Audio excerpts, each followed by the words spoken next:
my friend, there are 7 businesses that are dying in Nigeria right now. So, in as much as you want to be a business owner, you want to make your own money, you don't want to work for someone, okay? Because I've met a lot of people that say, "Oh, I don't want to work for anybody. I want to make my own money, okay?" Look, in as much as you want to start your business, there are 7 businesses that are failing in Nigeria that you must be aware of, so that you do not fall victim, especially if you do not have enough financial discipline or you do not have the strength to bear the risk and burden that comes if the business is well. The first one is on the board here, which is businesses that have heavy reliance on import. You know this import and export business, they say, "Oh, I'm an importer, I'm an exporter, I'm this, I'm that." You go and import cars, you bring all these papers and other things. Look, that business can actually fail in Nigeria, especially if you do not have enough financial capacity to deal with it. Because we're not talking millions of this, we're talking hundreds of millions, thousands of millions, okay? A lot of money. So if you don't have the financial strength to bear this burden, so that if your cargo sinks in the ocean, or your money is lost, or someone typhoons your money, or they divert your ship or anything, you will not feel so much loss. These businesses are very, very risky. And then the second business that actually can fail in Nigeria is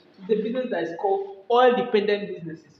Oil dependent businesses. So these businesses are businesses that only people that can actually be able to bear the loss and everything that can come with this, okay, that can actually thrive. So whether it's petroleum, okay, or whether it's business that involve you selling oil or gas or things like this, those are very high risk businesses, okay, because your tanker can be destroyed, things can happen, people can attack your tankers and all these things.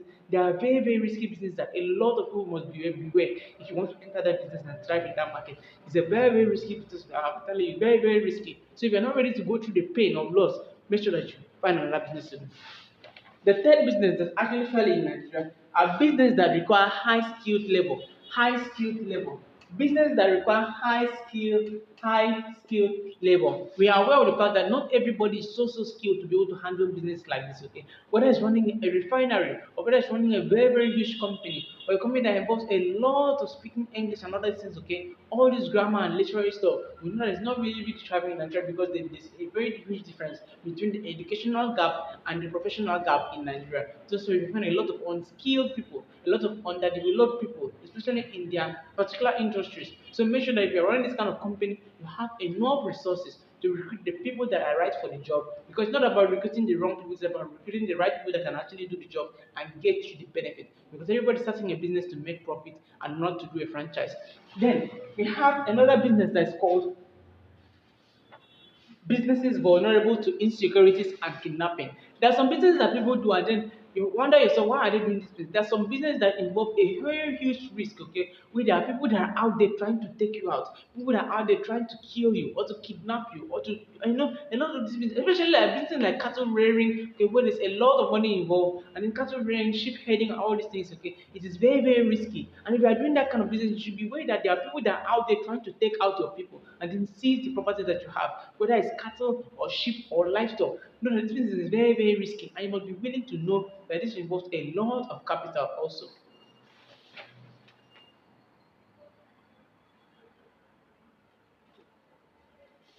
The next business is the business that involves outdated products and services.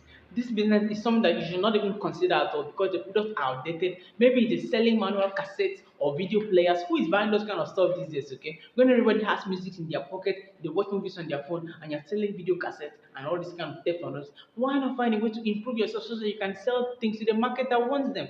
These things are things that you must actually consider. Don't go and sell something that's so outdated like typewriter. Who needs those kind of stuff anymore? These things, the market is evolving, the economy is changing. Full and also change so they can actually be in the market and not be wiped out. It's very, very important.